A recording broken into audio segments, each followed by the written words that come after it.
현관문 앞에 놓인 택배 상자를 보는 순간 나는 그 자리에 얼어붙고 말았습니다. 수취인 김순자님 귀하, 어머니의 이름이었습니다. 3년 전 돌아가신 나의 어머니, 주소는 분명 우리 집이었습니다. 하지만 받는 사람은 어머니. 누가 왜 돌아가신 어머니의 이름으로 저에게 이것을 보낸 걸까요? 떨리는 손으로 상자를 들어 올렸습니다. 발신일란에는 청소요양원 이은주라는 이름이 적혀 있었습니다. 어머니를 돌보셨던 요양보호사 선생님. 마치 어머니가 3년의 시간을 건너 저에게 무언가를 보내신 것 같았습니다. 저는 박미경, 올해 58입니다. 어머니가 돌아가신 후 3년 저는 평범한 일상을 살아왔다고 생각했습니다. 남편과 조용히 살면서 주말이면 딸아이가 집에 오고 그렇게 하루하루를 채워갔습니다. 하지만 솔직히 말하자면 어머니 생각을 하지 않은 날은 단 하루도 없었습니다. 어머니는 제가 35살 때 치매 진단을 받으셨습니다. 처음엔 작은 것들을 잊으시는 정도였죠. 하지만 시간이 지날수록 어머니는 점점 더 많은 것들을 잊으셨습니다. 결국 저를 알아보지 못하시게 되었을 때 저는 도망쳤습니다. 요양원에 어머니를 모신 건 현실적인 선택이었다고 스스로를 위로했습니다. 남편 직장, 아이 교육, 생활비, 모든 게 버거웠으니까요. 하지만 진짜 이유는 달랐습니다. 어머니를 보는 게 너무 힘들었습니다. 어머니가 저를 낯선 사람 보듯 쳐다보실 때마다 심장이 멎는 것 같았습니다. 그래서 방문 간격이 점점 길어졌고 전화도 뜸해졌습니다. 그리고 어머니가 돌아가시기 전 마지막 순간 저는 곁에 없었습니다. 거실 바닥에 앉아 택배 상자를 한참 바라보았습니다. 뜯어야 할까 말아야 할까? 손이 떨렸습니다. 결국 저는 테이프를 조심스럽게 뜯었습니다. 상자 안에는 낡은 노트 한 권과 작은 봉투 하나가 들어 있었습니다. 노트를 펼치는 순간 어머니의 필체가 눈에 들어왔습니다.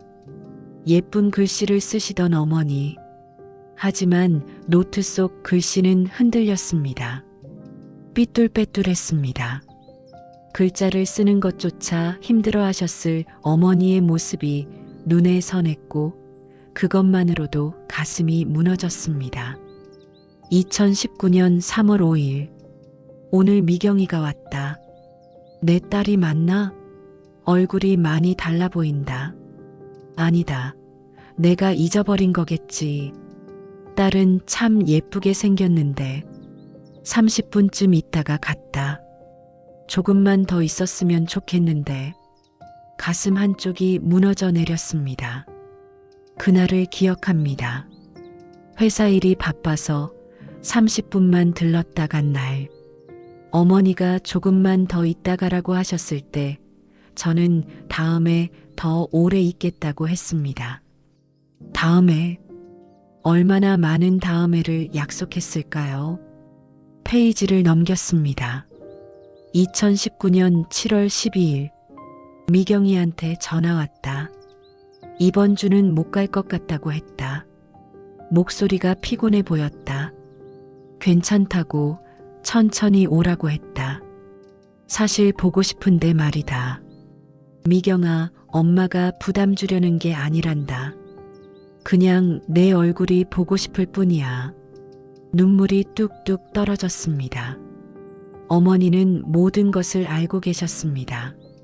제가 힘들어한다는 것도, 제가 피하고 있다는 것도. 하지만 어머니는 한 번도 원망하지 않으셨습니다. 2020년 1월 18일. 요양보호사 선생님이 요즘 딸 이야기를 많이 한다고 하셨다. 나도 모르게 그런가 보다. 미경아, 엄마 너무 보고 싶다. 얼굴이 잘 생각나지 않지만 너를 사랑한다는 건 안다. 가슴이 따뜻해진다.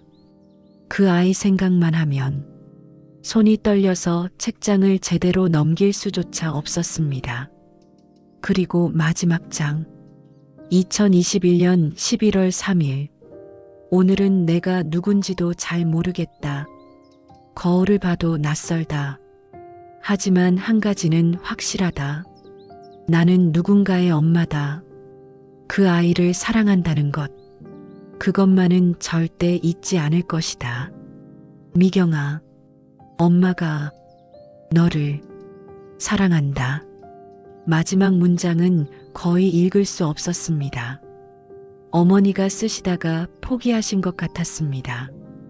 반전 500-700. 노트를 덮고 봉투를 열었습니다. 안에는 편지 한 장이 들어 있었습니다. 하지만 어머니의 필체가 아니었습니다. 미경 씨께, 저는 청소요양원에서 어머님을 돌봤던 요양보호사 이은주입니다. 어머님께서 재작년에 돌아가셨을 때 제가 유품을 정리하다가 이 노트를 발견했습니다. 처음엔 그냥 드릴까 했는데 차마 용기가 나지 않았습니다. 미경 씨께서 마지막 순간 함께하지 못하신 것을 너무 자책하시는 것을 봤거든요. 하지만 어머님께서 돌아가시기 직전 정신이 잠깐 맑아지셨을 때 제게 하신 말씀이 있습니다. 어머님은 제 손을 꼭 잡으시면서 우리 미경이한테 전해달라고 하셨습니다.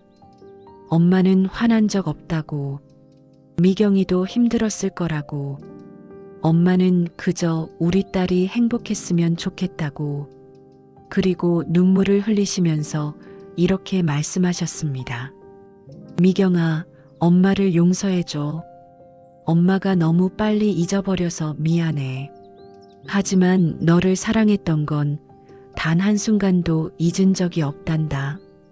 미경 씨, 어머님은 마지막 순간까지 당신을 원망하지 않으셨습니다.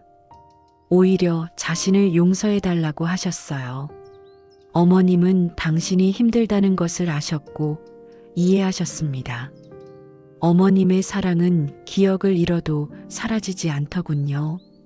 치매로 모든 것을 잊으셨어도 딸을 사랑하는 마음만은 끝까지 남아 있었습니다. 2024년 11월 15일. 요양보호사 이은주 드림. 편지를 읽고 또 읽었습니다. 글자가 흐려졌습니다. 눈물 때문이었습니다. 저는 그대로 바닥에 주저앉았습니다. 노트를 가슴에 안은 채 소리 없이 울었습니다. 3년입니다. 3년 동안 저는 매일 밤 어머니의 얼굴을 떠올리며 잠들었습니다. 어머니가 저를 원망하실 거라고, 저를 용서하지 못하실 거라고 믿으며 살았습니다. 자식의 의무를 다하지 못한 불효자, 마지막 순간에도 곁에 없었던 나쁜 딸, 그렇게 스스로를 채찍질했습니다. 하지만 어머니는 오히려 당신을 용서해달라고 하셨습니다. 가슴속에 담아두었던 말들이 터져나왔습니다. 3년 동안 삼켜왔던 고백들이 흐느낌이 되어 쏟아졌습니다. 저도 매일 어머니가 보고 싶었습니다. 매 순간 보고 싶었습니다. 하지만 어머니 앞에 설 수가 없었습니다. 어머니가 저를 알아보지 못하실 때마다 제 가슴에 칼이 꽂히는 것 같았습니다. 어머니 눈 속에 비친 저는 낯선 사람이었습니다. 그 눈빛을 견딜 수가 없었습니다. 그래서 도망쳤습니다. 비겁하게, 겁쟁이처럼. 남편이 퇴근해서 저를 발견했을 때 저는 아직도 바닥에 앉아 있었습니다. 얼굴이 눈물로 범벅이 된 채로. 남편이 노트를 읽었습니다. 편지도 읽었습니다. 그리고 남편도 눈물을 흘렸습니다. 남편이 저를 안아주었습니다. 말없이 오랫동안 그 품에서 저는 처음으로 평안함을 느꼈습니다. 어머니가 저를 용서하셨다는 것, 어머니가 저를 이해하셨다는 것, 그것을 알게 된 지금 저는 조금은 숨을 쉴 수 있을 것 같았습니다. 다음 날 저는 오랜만에 어머니 산소를 찾았습니다. 봄바람이 부드럽게 불고 있었습니다. 벚꽃이 피기 시작했고 새들이 지저귀고 있었습니다.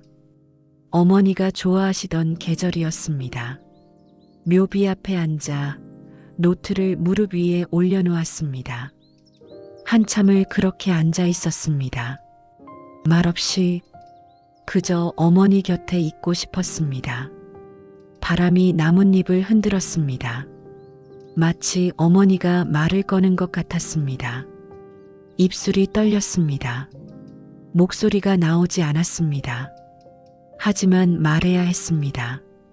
엄마의 편지 잘 받았다고, 고백할 것이 있다고, 저도 엄마한테 화난 적 없었다고, 다만 저 자신이 너무 미웠다고, 좋은 딸이 되어드리지 못한 제가, 하지만 이제 깨달았다고, 완벽한 딸이 되는 것보다 엄마를 사랑하는 딸로 사는 게 더 중요하다는 것을, 저도 이제 저를 용서하겠다고, 엄마도 용서하겠다고, 엄마가 먼저 저를 잊어버린 것도, 저를 두고 떠나신 것도, 노트를 가슴에 안았습니다.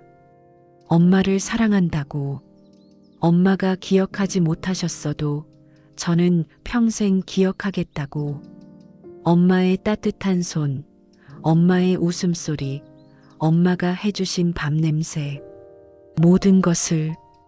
그날 저는 처음으로 진짜로 어머니를 떠나보낼 수 있었습니다. 집으로 돌아오는 길 문득 깨달았습니다. 어머니의 택배는 단순한 노트가 아니었습니다. 그것은 어머니가 제게 주신 마지막 선물이었습니다. 용서와 사랑의 메시지. 요양보호사 이은주 선생님께 감사 전화를 드렸습니다. 목이 메어 제대로 말할 수 없었지만 선생님은 알아주셨습니다. 어머님께서 정말 저를 사랑하셨다고, 마지막까지도 그랬다고. 선생님의 말씀에 저는 고개를 끄덕였습니다. 이제 알고 있다고, 진짜로 알았다고 대답했습니다. 전화를 끊고 저는 노트를 서재 가장 높은 곳에 소중히 모셨습니다. 가끔 힘들 때마다 꺼내 읽을 것입니다. 어머니의 사랑을, 어머니의 용서를, 그리고 제가 받은 두 번째 기회를 잊지 않기 위해. 딸아이가 주말에 집에 왔을 때 저는 처음으로 어머니 이야기를 꺼냈습니다.